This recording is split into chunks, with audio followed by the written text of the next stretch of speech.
സകല സംഘിക്കുഞ്ഞുങ്ങളെ മോങ്ങിജി നിങ്ങളെ വീണ്ടും പറ്റിച്ചു, അതായത് നിങ്ങളെ വീണ്ടും മുഞ്ചിച്ചു എന്ന് വേണേൽ പറയാം.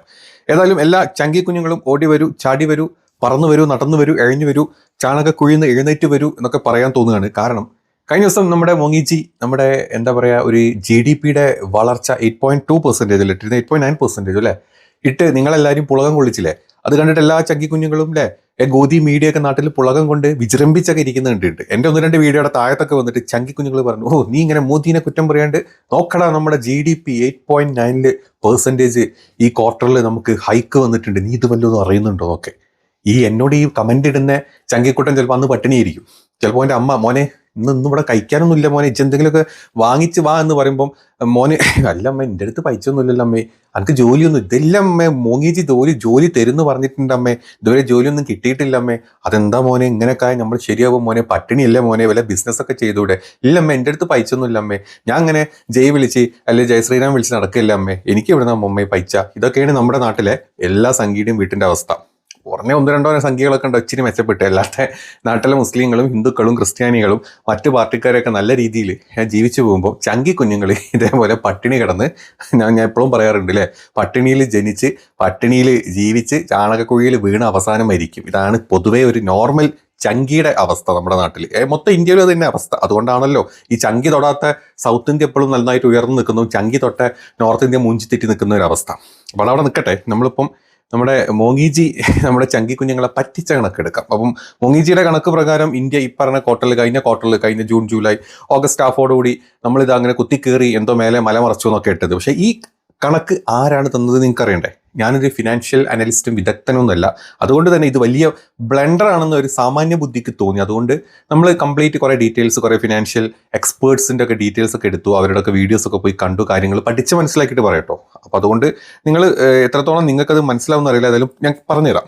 അതായത് IMF-ന്റെ റിപ്പോർട്ട് പ്രകാരം നമ്മുടെ ഇന്ത്യൻ GDP-യുടെ അവസ്ഥ എന്ന് പറഞ്ഞാൽ നമ്മുടെ വളർച്ചയ്ക്ക് ഒരു ഗ്രേഡ് കൊടുക്കും, ABCD എന്ന് പറഞ്ഞിട്ട്. നമ്മുടെ ഗ്രേഡ് C ആണ് തന്നത്. IMF ആണ്, ഇന്റർനാഷണൽ മോണിറ്ററി ഫണ്ട്. ഇവരാണ് വേൾഡിലെ ഇതിൽ നമ്മളും അതിൻ്റെ ഒരു ഭാഗമാണ്. നമ്മൾ ഈ IMF-ന്റെ ഒരു ഫണ്ടിങ് കൺട്രിയും കൂടാണ് നമ്മൾ കേട്ടോ. അപ്പം ഇതുപോലെ കുറേ കൺട്രീസ് ഉള്ള. അപ്പോൾ ഇവരുടെ കണക്ക് പ്രകാരം നമ്മുടെ വളർച്ച എന്ന് പറഞ്ഞാൽ ഇപ്പോഴും C ഗ്രേഡിലാണ് നിൽക്കുന്നത്. പക്ഷേ നമ്മുടെ മോങ്ങിജി നിങ്ങളുടെ മുമ്പിലോട്ട് ഇട്ട് തന്ന കണക്ക് എന്ന് പറഞ്ഞു കഴിഞ്ഞാൽ അത് നാഷണൽ സ്റ്റാറ്റിസ്റ്റിക് ഓഫീസിന്റെ കണക്കാണ്, NSOയുടെ കണക്കാണ് നമ്മൾ പുറത്തോട്ട്. അത് നമ്മൾ ഉണ്ടാക്കുന്ന കണക്കാണ്. ഈ കണക്കിലെ സംഭവങ്ങൾ വെച്ചിട്ടാണ് IMF നോക്കുന്നത്. അപ്പം IMF നമ്മുടെ വളർച്ചയും പിന്നെ നമ്മുടെ നാട്ടിലെ മറ്റ് കാര്യങ്ങളൊക്കെ നോക്കിയിട്ട് IMF അതിനൊരു ഇതിടും, അതിനൊരു ഗ്രേഡ് ഇട്ട് തരും. അത് സത്യമാണോ അല്ലേ എന്നുള്ളത്. അപ്പം IMF പറയുന്നത് ഈ NSO വിട്ട കണക്കുകളെല്ലാം തെറ്റാണ്, അല്ലെങ്കിൽ അതിൽ വളരെ ഡിഫറൻസ് ഉണ്ട്. അതുകൊണ്ട് ഇത് വെറുതെ രാഷ്ട്രീയ താല്പര്യത്തിന് വേണ്ടിയിട്ടും നമ്മുടെ നാട്ടിലെ ചങ്കിക്കുഞ്ഞുങ്ങളെ പറ്റിക്കാനും വേണ്ടിയിട്ടും ഇട്ടൊരു കണക്കാണ്. അതുകൊണ്ട് തന്നെ NSOയുടെ കണക്ക് തെറ്റാണ്. അതുകൊണ്ട് IMF നമുക്ക് C ഗ്രേഡ് തന്നു.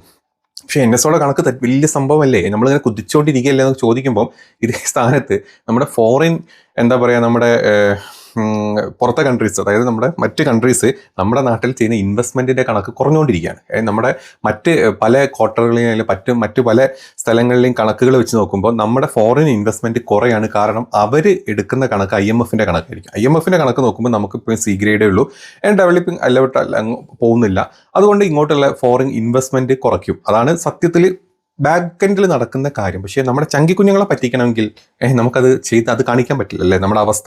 നമ്മുടെ ഇപ്പം നിങ്ങൾ അറിഞ്ഞിട്ടോ, അതായത് റെക്കോർഡ് ലെവലിൽ ഇന്ത്യയുടെ രൂപ കൂപ്പ് കുത്തി 90-ലെത്തിയതൊക്കെ നിങ്ങൾ അറിഞ്ഞു കാണുമല്ലോ അല്ലേ. നമ്മൾ കുതിച്ചുകൊണ്ടിരിക്കുക, GDP-ന്ന് മോങ്ങിജി നിങ്ങളങ്ങനെ പറ്റിച്ചുകൊണ്ടിരിക്കുമ്പോൾ നമ്മളിങ്ങനെ ഇടിഞ്ഞുകൊണ്ടിരിക്കുകയാണ് താഴത്തെ രൂപ എന്നുള്ളത് മനസ്സിലാക്കണം ആദ്യം തന്നെ. ഇനി അപ്പം IMF-ന്റെ കണക്കാണ് ഞാൻ പറഞ്ഞത്, നമ്മുടെ NSOയുടെ കണക്കാണ് മോങ്ങിജി നിങ്ങളുടെ മുമ്പിലോട്ട് വെച്ച് തന്നത്. ഇനി നമ്മുടെ ഒരു മുൻ ചീഫ് എക്കണോമിസ്റ്റ് ആയിട്ടുള്ള ഒരാളുണ്ട്, പുള്ളി പറയുന്ന കുറച്ച് കാര്യങ്ങളാണ് നമ്മൾ നമ്മുടെ വീഡിയോയുടെ അടിസ്ഥാനമാക്കി എടുത്തിട്ടുള്ളത്. അതായത് പുള്ളി പറയുന്നത് GDP 2.5% വരെ അധികമായി കാണിക്കുന്നതാണ് ഇപ്പം നമ്മുടെ മുമ്പിൽ കാണിച്ചിരുന്നത്. ഈ പെർസെൻറ്റേജ് 8.9% എന്ന് പറഞ്ഞത് അത് 2.5%ഓളം ഹൈ ആയിട്ടാണ് കാണിക്കുന്നത് IMF-ന്റെ കണക്കിനേക്കാളും. അത് കാരണം എന്താ വെച്ച് കഴിഞ്ഞാൽ നോട്ട് നിരോധന സമയത്ത് ഏകദേശം 3 ലക്ഷം ഷെൽ കമ്പനികൾ നീക്കം ചെയ്യപ്പെട്ടിട്ടുണ്ട്.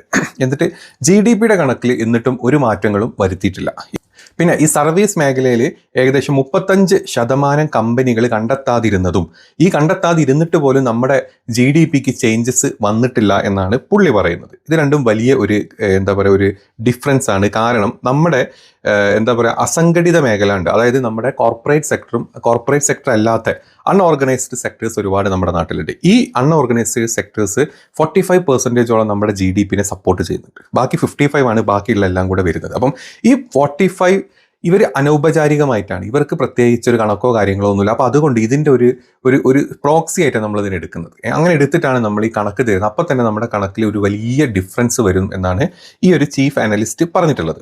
അതായത് ഈ മേഖലയുടെ വളർച്ച അളക്കുന്നതിലെ പരാജയമാണ് കണക്കിലെ പിഴവുകൾക്കുള്ള പ്രധാന കാരണം. അങ്ങനെ തെറ്റായിട്ട് അളവിൽ ഈ GDP എടുത്തിട്ട് കണക്കാക്കുമ്പം സംഘടിത കോർപ്പറേറ്റ് മേഖലയുടെ വളർച്ചാ നിരക്ക് അസംഘടിത മേഖലയുടെ വളർച്ചാ നിരക്കിന് പകരമായി, അതായത് പ്രോക്സി ആയിട്ട് ഉപയോഗിക്കുന്നതിലാണ് ഇപ്പം നമ്മൾ ചെയ്തുകൊണ്ടിരിക്കുന്നത്. അതുകൊണ്ട് ഇത് കറക്റ്റ് അല്ല നമ്മുടെ GDP എന്നാണ് പുള്ളി പറയുന്നത്. ഇതിൻ്റെ ആഘാതം എന്താണെന്ന് വെച്ച് കഴിഞ്ഞാൽ നോട്ട് നിരോധനം, അതുപോലെ തന്നെ GST, ബാങ്കിങ് ഇതര സ്വകാര്യ സ്ഥാപനങ്ങൾ, അതായത് NBFC, ഇവരുടെയൊക്കെ പ്രതിസന്ധികൾ ഉണ്ടായില്ലേ, കോവിഡ് മഹാമാരി ഉണ്ടായിട്ടുണ്ട്. ഈ എല്ലാ ഇഷ്യൂസും ഉണ്ടായ സമയത്ത് ഇതൊക്കെ അസംഘടിത മേഖലയിലുള്ള ഇഷ്യൂസാണ് നമുക്ക് എഫക്ട് ചെയ്തു വരുന്നത്. അപ്പോൾ ഇത്രയും കാര്യങ്ങൾ ഉണ്ടായിട്ട് ഈ ആഘാതങ്ങളൊക്കെ ഉണ്ടായിട്ടും അസംഘടിത മേഖല ചുരുങ്ങി പോയിട്ടുണ്ട് അല്ലേ. നമ്മളെ കോർപ്പറേറ്റുകളുടെ കാര്യം നമുക്കറിയാം. ഈ പ്രശ്നങ്ങളൊക്കെ ഉള്ള ഈ നോട്ട് നിരോധനം ഉണ്ടായ സമയത്തും GST ഇഷ്യൂസും ബാങ്കിങ് ഇഷ്യൂസും ഈ പറഞ്ഞ നമ്മുടെ ഈ കോവിഡൊക്കെ ഉള്ള സമയത്ത് ഈ അസംഘടിത മേഖലയിൽ ഭയങ്കരമായിട്ടുള്ള ഇടിവ് തകർച്ച സംഭവിച്ചിട്ടുണ്ട്. ഇതിന് കണക്ക് കറക്റ്റായിട്ട് നമ്മുടെ ഗവൺമെൻറ്റിൻ്റെ കയ്യിൽ ഇല്ല. അപ്പം ഇതിനെല്ലാം കൂടെ കൂട്ടിയെടുത്ത് നമ്മുടെ ഒരു ആവറേജ് ഇട്ടിട്ടാണ് നമ്മുടെ ഈ GDP എന്ന് പറഞ്ഞാൽ ഇപ്പം നമ്മുടെ മുമ്പിലോട്ട് വെച്ച് തരുന്നത് നമുക്ക്. അപ്പോൾ അതായത് ഇത്രയും പ്രശ്നങ്ങളൊക്കെ കൊണ്ട് നമ്മുടെ ചുരുങ്ങുന്ന ഈ അസംഘടിത മേഖല ഉണ്ട്. ഈ അസംഘടിത മേഖലയിലെല്ലാം കൂടെ ഹൈജാക്ക് ചെയ്യും ഈ കോർപ്പറേറ്റ് മേഖലകൾ. അങ്ങനെ അവരതിനെ ഹൈജാക്ക് ചെയ്തിട്ട് അവരുടെ യഥാർത്ഥ കണക്കുകളൊന്നും നമുക്ക് പുറത്തോട്ട് നമുക്ക് വിട്ടു തരുന്നില്ല. അപ്പോൾ ആ കണക്കിൻ്റെ 45% പറഞ്ഞാൽ അതിൽ വലിയൊരു പെർസെൻറ്റേജ് ഓൾറെഡി കോർപ്പറേറ്റുകൾ എടുത്തിട്ടുണ്ട്. ഈ കോർപ്പറേറ്റുകളെ വളർച്ച വെച്ചിട്ടാണ് നമ്മളൊക്കെ മുമ്പിലോട്ട് ഈ GDP വെച്ച് തരുന്നത്. കോർപ്പറേറ്റുകളെ വളർച്ച എന്ന് പറഞ്ഞു കഴിഞ്ഞാൽ നമുക്കൊരു 100 രൂപ GDP ആയിട്ട് വന്നു കഴിഞ്ഞാൽ അതിൽ 50, 60, 70 രൂപയോളം ഈ കോർപ്പറേറ്റുകളുടെ കയ്യിലാണ്. ബാക്കി വരുന്ന ചെറിയൊരു എമൗണ്ട് മാത്രമാണ് ഈ മൊത്തം ആളുകൾക്ക് നമ്മൾ പെർ ക്യാപിറ്റ GDP ആയിട്ട് കൊടുക്കുക. അങ്ങനെ നോക്കുമ്പോൾ നമ്മൾ വളരെ മോശം. നമ്മുടെ പെർ ക്യാപിറ്റ GDP നോക്കുമ്പോൾ നമ്മുടെ രാജ്യം ലോക രാജ്യങ്ങൾ 80, 90 സ്ഥാനത്തെട്ടാണുള്ളത്. അത് ആരും ഈ സംഖ്യ കുഞ്ഞുങ്ങൾക്ക് പറഞ്ഞ് മനസ്സിലാക്കി കൊടുക്കുന്നില്ല അതിൻ്റെ സത്യം. അതായത് നമ്മളിതിൻ്റെ ബേസാണ് നമ്മളിപ്പോൾ പറഞ്ഞിട്ട്. ഇനി നമ്മളിപ്പോൾ അരുൺ കുമാർ എന്ന് പറഞ്ഞിട്ടുള്ള ചീഫ് എന്താ പറയുക അനലിസ്റ്റ് ആയിരുന്നു, ചീഫ് എക്കണോമിക് അനലിസ്റ്റാണ്. പുള്ളിയാണ് ഈ ഡീറ്റെയിൽസ് പറഞ്ഞത്. പുള്ളി വയറിന് കൊടുത്തിട്ടുള്ള ഒരു ഇതിലാണ് ഈ ഡീറ്റെയിൽസ് ഒക്കെ പുറത്തോട്ട് പറഞ്ഞു തന്നിട്ടുള്ളത്. അതായത് ഈ മേഖലയുടെ, അതായത് ഈ അസംഘടിത മേഖലയുടെ വളർച്ചാ നിരക്ക് 11% വരെ പിഴവുണ്ടാക്കാൻ സാധ്യതയുണ്ട്. യഥാർത്ഥ വളർച്ചാ നിരക്ക് 6% ഉണ്ടാകും. ബാക്കി വരുന്ന 5% എന്ന് പറയുന്നത് അത് നമ്മുടെ സർക്കാർ നമ്മുടെ മുമ്പിലോട്ട് കാണിക്കുന്ന റോങ് ആയിട്ടുള്ള തെറ്റായിട്ടുള്ള ഡാറ്റയാണ് പുള്ളി പറയുന്നുണ്ട്. പുള്ളി ഇനി യഥാർത്ഥത്തിൽ ഒരു എന്താ പറയുക ഒരു 10 വർഷത്തിൻ്റെ ഇടയ്ക്കുള്ള കംപ്ലീറ്റ് ആഘാതങ്ങൾ, ഈ പറഞ്ഞ കോവിഡ് ഇഷ്യൂ, നമ്മുടെ നോട്ട് നിരോധം, ഇതെല്ലാം കൂടെ വെച്ചിട്ട് ഇന്ത്യൻ സമ്പദ് വ്യവസ്ഥയുടെ ശരാശരി വളർച്ചാ നിരക്ക് എന്ന് പറഞ്ഞാൽ 6.5 to 7% ആണ് നമ്മുടെ സർക്കാർ പറഞ്ഞത്. പക്ഷേ ഇതിനേക്കാൾ 2.5% കുറവായിരിക്കും എന്നാണ് പുള്ളിയുടെ ഒരു അഭിപ്രായം. ബാക്കി നമ്മളെ വെറുതെ പറ്റിക്കാൻ കാണിച്ചു തരുന്നതാണ് പുള്ളി പറയുന്നത്. ഇനി GDP-യുടെ കണക്ക് കൂട്ടലുകളുടെ അശാസ്ത്രീയതയെ പറ്റിയിട്ടാണ് അടുത്തത് പറഞ്ഞത്. അത് എങ്ങനെയാണ് ഈ അശാസ്ത്രീയത വരുന്നത് വെച്ച് കഴിഞ്ഞാൽ നമ്മൾ ഇപ്പോഴും എടുക്കുന്നത് നമ്മുടെ ഈ ഔട്ട്ഡേറ്റഡ് ഡാറ്റാബേസ് ആണ് നമ്മൾ എടുക്കുന്നത്. അതായത് നമ്മളിപ്പോഴും നിലവിലെ GDP അടിസ്ഥാനമാക്കുന്നത് 2011-12 വർഷത്തെ ഡാറ്റകൾ വെച്ചിട്ടാണ്. ഇത് അടിയന്തരമായി പരിഷ്കരിച്ചിട്ടില്ലെങ്കിൽ നമ്മളിപ്പോഴും കഴിഞ്ഞ 12 വർഷം മുമ്പത്തെ ഡാറ്റ വെച്ചിട്ട് അതിൻ്റെ ആനുപാതികമായിട്ടാണ് GDP കാണിച്ചുകൊണ്ടിരിക്കുന്നത്. അതിനുശേഷം ലോകം വളർന്നു, നമ്മൾ വളർന്നു, നമ്മുടെ എക്സ്പെൻസ് വളർന്നു, നമ്മുടെ പ്രൊഡക്ഷൻ എല്ലാം നമ്മൾ മാറിയിട്ടുണ്ട്. അപ്പം അത് വെച്ചിട്ടല്ലാത്ത കാണിക്കുന്ന ഇത് സംഭവം ഒരു വമ്പൻ കളവ് തെറ്റാണെന്നാണ് പുള്ളിയുടെ അഭിപ്രായം. ഇനി നമ്മൾ വേറെ ചില കണക്കുകളിലോട്ട് പോവുകയാണെങ്കിൽ ഈ ഇന്ത്യ മൊത്തവില സൂചിക, അതായത് ഹോൾസെയിൽ പ്രൈസ് ഇൻഡെക്സ് ഉണ്ട്. ഇത് വെച്ചിട്ടാണ് നമ്മൾ പിന്നെ GDP ഒന്ന് കണക്കാക്കുന്നത്. ഈ ഹോൾസെയിൽ പ്രൈസ് ഇൻഡെക്സ് എന്ന് പറയുമ്പം ഇതിൽ കാര്യമായിട്ട് വരുന്നത് കാർഷിക വ്യാവസായിക മേഖലകളെ മാത്രമാണ് ഇത് പ്രതിഫലിക്കുകയുള്ളൂ. അതല്ലാണ്ട് സർവീസ് നമുക്കുണ്ട്. ഇപ്പം നമ്മുടെ എന്താ പറയുക ഗ്രോസ് GDP, നമ്മുടെ ഈ ഗ്രോസ് പ്രൊഡക്ട്സ് എടുത്ത് നോക്കുന്ന സമയത്ത് നമ്മൾ ഉണ്ടാക്കുന്ന സാധനങ്ങൾ പ്രൊഡക്ട്സ് ഉണ്ടാക്കുന്നത് മാത്രമല്ല, നമ്മളെ സർവീസസ് കൊടുക്കുന്നത്, നമ്മുടെ IT കമ്പനികളും മറ്റതും മറിച്ചൊക്കെ നമ്മൾ സർവീസസാണ് കൊടുക്കുന്നത്. അത് നമ്മുടെ GDP-യുടെ ഭാഗമാണ്. ഇന്ത്യയിൽ ഇപ്പോൾ നമ്മൾ അമേരിക്കയിൽ താരിഫ് ഇഷ്യൂസും കാര്യങ്ങളും വന്നപ്പോൾ നമുക്ക് IT-യിൽ നല്ല രീതിയിൽ അത് ബാധിച്ചിട്ടുണ്ട് അല്ലേ. നമ്മൾ കുറേ കമ്പനികൾ പോയിട്ടുണ്ട്, കുറേ ആളുകളുടെ ജോലി പോയിട്ടുണ്ട്. ഇത് നമ്മുടെ GDP-യിൽ വലിയതായിട്ട് ബാധിക്കുന്നുണ്ട്. ഇത് നമ്മൾ കണക്കിൽ പോലും പെടുത്തിയിട്ടില്ല. അതാണ് ഒരു സത്യം.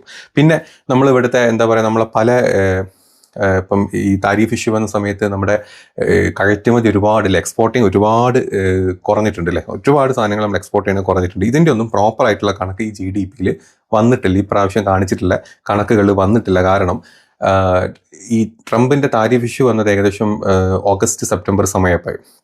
അപ്പോൾ ഈ കണക്ക് എന്ന് പറഞ്ഞാൽ അതിൻ്റെ മുമ്പത്തെ കണക്ക്. അപ്പം അതിനുശേഷം വന്ന GDP-യിൽ വന്ന ഇടിവ് ഇതുവരെ ഈ പറഞ്ഞ ഒരു കണക്കുകളിലും കാണിച്ചിട്ടില്ല. അത് മറ്റൊരു സത്യം. ഇനി ഇവിടുത്തെ നമ്മുടെ എന്താ പറയുക, സമ്പദ് വ്യവസ്ഥയിലെ ഏറ്റവും വലിയ മേഖലയാണ് സർവീസ് മേഖല നമ്മുടെ GDP-യുടെ. അപ്പോൾ ഈ സർവീസസിൻ്റെ ഒന്നും ഇതിൽ കാണിക്കാത്തടത്തോളം കാലം ഈ കാണിച്ച ഗ്രോത്ത് എന്ന് പറയുന്നത് വമ്പൻ കളവാണ്, ഭയങ്കരമായിട്ടുള്ളൊരു കളവാണ് നമ്മുടെ മുമ്പിലോട്ട് ഈ കാണിച്ചു വെച്ചിട്ടുള്ളത്. ഇനി യഥാർത്ഥത്തിൽ ഉൽപാദിക വില സൂചിക പ്രൈസ്, അതായത് പ്രൊഡ്യൂസർ പ്രൈസ് ഇൻഡെക്സ് PPI ആണ് ഇവിടെ ഉപയോഗിക്കേണ്ടത്. എന്നാൽ നമ്മൾ കോർപ്പറേറ്റുകൾ ഇത് അതീവ രഹസ്യമാക്കി വെക്കുന്നതുകൊണ്ട് നമുക്ക് ഒരു സാധനം ഉണ്ടാക്കാനുള്ള നമ്മുടെ ടോട്ടൽ കോസ്റ്റ് പ്രോപ്പറായിട്ട് നമ്മുടെ കോർപ്പറേറ്റുകൾ തരാത്തത് കൊണ്ട് നമുക്ക് അത് വെച്ചിട്ടുള്ള ഒരു ഡാറ്റാ ബേസ് എടുക്കാൻ പറ്റുന്നില്ല. നിയമപരമായിട്ട് നമുക്ക് തരണം എന്നാണ്, പക്ഷേ നമ്മുടെ കോർപ്പറേറ്റുകൾ നമ്മുടെ സർക്കാർ ഏത് രീതിയിലാണ് ഹൈജാക്ക് ചെയ്ത് വെച്ച് നമുക്ക്, അതുകൊണ്ട് തന്നെ നമുക്ക് ആ ഒരു പ്രോപ്പറായിട്ടുള്ള കണക്ക് കിട്ടാത്തത് കൊണ്ട് നമ്മൾ കാണിക്കുന്നതൊക്കെ തെറ്റാണെന്നാണ് ഈ ഫിനാൻഷ്യൽ അനലിസ്റ്റുകളൊക്കെ ഇപ്പം ചൂണ്ടിക്കാണിച്ചിരുന്ന ഒരു കാര്യം.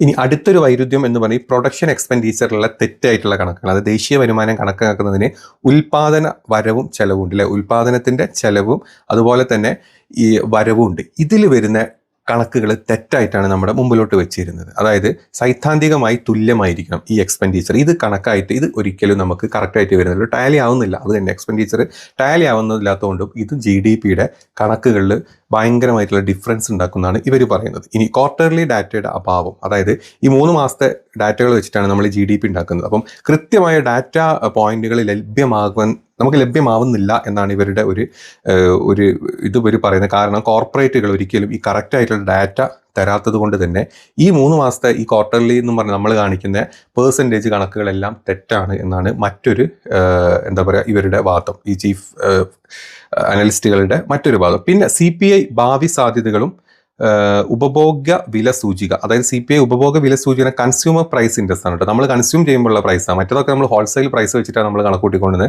യഥാർത്ഥത്തിൽ കൺസ്യൂം പ്രൈസ് വെച്ചിട്ട് വേണം നമ്മൾ നോക്കാൻ. അതായത് നമ്മളൊക്കെ സാധനം വാങ്ങിക്കുമ്പോൾ ഈ പണപ്പെരുപ്പും അതുപോലെ തന്നെ നമ്മുടെ ഈ സാധനങ്ങൾ വാങ്ങിക്കുന്ന നമ്മളെ വിലക്കയറ്റും കാര്യങ്ങളൊന്നും ഇവിടെ കാണിക്കുന്നില്ല. നമ്മൾ ഹോൾസെയിൽ പ്രൈസ് വെച്ച് കാണിക്കുന്നതുകൊണ്ട് തന്നെ നമ്മൾ ഈ CPI വെച്ചിട്ട് കൺസ്യൂമർ പ്രൈസ് ഇൻഡെക്സ് വെച്ചിട്ട് ഉള്ള പ്രോപ്പറായിട്ട് നമ്മുടെ കണക്ക് കിട്ടാത്തതുകൊണ്ട് അത് വെച്ച് നോക്കുമ്പോൾ നമ്മൾ C ഗ്രേഡിലാണ്. അതുകൊണ്ടാണ് IMF നമുക്ക് C ഗ്രേഡ് നൽകാനുള്ള യഥാർത്ഥത്തിലൊരു കാരണം. നമ്മളിപ്പോഴും ഈ കൺസംഷൻ പ്രൈസ് എന്ന് പറഞ്ഞാൽ നമ്മൾ ഈ കാണിക്കുന്നത് 10 വർഷം മുമ്പ് 2011-12 പ്രൈസാണ്. അപ്പോൾ അതുകൊണ്ട് തന്നെ നമ്മൾ അതായത് അന്ന് വാങ്ങിച്ച അന്ന് നമ്മളൊരു സാധനം വാങ്ങിക്കുന്ന പ്രൈസ് വെച്ചിട്ട് ഇന്നും GDP-യിൽ ഇപ്പോഴും നമ്മുടെ ഇവിടുത്തെ വിലക്കയറ്റം എത്രയേ ഉള്ളൂ. നമ്മൾ ഈ പൈസക്കാണ് സാധനം വാങ്ങിക്കുന്നത്, പക്ഷേ നമ്മുടെ പ്രൊഡക്ഷൻ 10 കൊല്ലം കൊണ്ട് നമുക്ക് കൂട്ടിയത് കാണിക്കും. അപ്പം ഇവിടെ വിലക്കയറ്റം കാര്യമൊന്നുമില്ല, നമ്മൾ ഭയങ്കരമായിട്ട് ഉയർന്നുകൊണ്ടിരിക്കുക എന്നുള്ള ഒരു തെറ്റായിട്ടുള്ള ഒരു ഐഡിയയാണ് നിങ്ങളുടെയൊക്കെ നമ്മുടെ മുമ്പിലോട്ട് ഇവന്മാർ വെച്ച് തരുന്നത്. അപ്പോൾ ഇത്രയും കളവുകൾ, ഇത്രയും കള്ളത്തരങ്ങൾ ഈ പറഞ്ഞ ഡാറ്റയിൽ കാണിച്ചിട്ടാണ് നമ്മുടെ മുമ്പിലോട്ട് നമ്മുടെ മോങ്ങിജി നമ്മളെ സുഖിപ്പിക്കാൻ വേണ്ടിയിട്ട് ഈ വളർച്ച എന്ന് പറഞ്ഞ് നമുക്ക് കാണിച്ചു തരുന്നത്. അപ്പം ഞാൻ ഫിനാൻഷ്യൽ അനലിസ്റ്റിലൊക്കെ ഒരുപാട് ആൾക്കാരുടെ പഠനത്തിനുള്ളത് വെച്ചിട്ട് കഴിഞ്ഞ 2-3 ദിവസമായിട്ട് വന്നിട്ട് ഡീറ്റെയിൽസ് വെച്ചിട്ടാണ് വീഡിയോ ചെയ്തത്.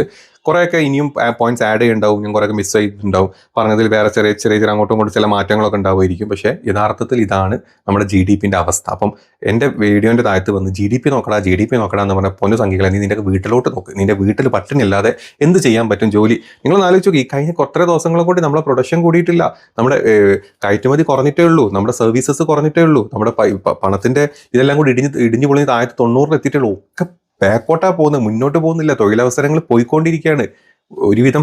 ഒരുപാട് പദ്ധതികൾ കേന്ദ്ര സർക്കാർ പുറത്തോട്ട് പറഞ്ഞിട്ടുണ്ടെങ്കിൽ ഈ പദ്ധതികളുടെ ഒക്കെ 10-15% മാത്രം കംപ്ലീറ്റ് ആയിട്ട് നിന്നിട്ടുള്ളൂ. ബാക്കി പൈസ വരെ എവിടെ പോയി നമ്മൾ കഴിഞ്ഞ ദിവസത്തെ വീഡിയോയിൽ ഇട്ടിട്ടുണ്ട്. അപ്പം ഇങ്ങനെ പോകുന്ന ഒരു സ്ഥലത്ത് GDP മാത്രം ഉയരുന്നുണ്ട് അല്ലേ. നമ്മുടെ മോങ്ങിജി നിങ്ങളുടെ മുമ്പിലോട്ട് വിട്ട പോലെ GDP ഉയരുന്നുണ്ട്, വേറെ എല്ലാം താഴോട്ടാ. പിന്നെ ഈ GDP എവിടെ നിന്ന് വരുന്നതെന്ന് ചോദിച്ചു കഴിഞ്ഞാൽ അതാണ് കള്ളക്കണക്കായിട്ട് നിൻ്റെയും എൻ്റെയും ഒക്കെ മുമ്പിലോട്ട് അവന്മാർ വെച്ച് തരുന്നത്.